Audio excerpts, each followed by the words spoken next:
Fais-nous passer tes affaires. Dis-moi coup de pelle.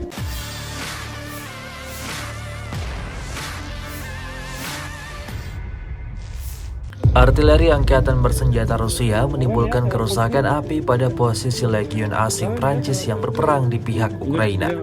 Rekamannya ramai beredar di media sosial Telegram pada Senin 22 Mei 2023. Posisi tentara bayaran Prancis dari Legiun Internasional ditemukan oleh para pejuang Federasi Rusia. Setelah itu, mereka mulai menembaki ruang istirahat mereka dengan artileri dan mortir.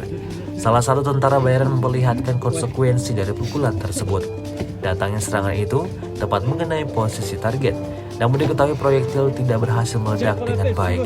Tidak diketahui pasti seperti apa selanjutnya, hingga video ini beredar beragam komentar dituliskan warganet.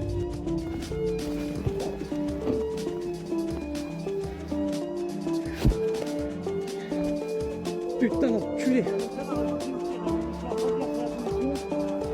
Prévenez à la radio qui nous tire la munition incendiaire. Je te mets tes affaires dans mon trou.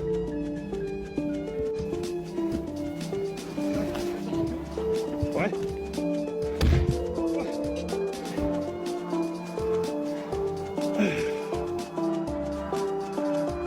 C'est bon.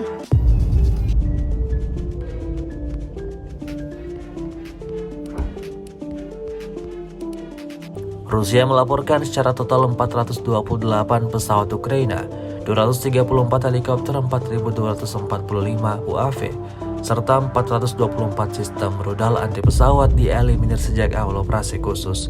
Sementara itu dari kubu Kiev, Kementerian Pertahanan Ukraina melaporkan 730 tentara Rusia dieliminir dalam sehari terakhir. Total 230.160 prajurit Federasi Rusia meninggal sejak awal konflik hingga hari ke-452.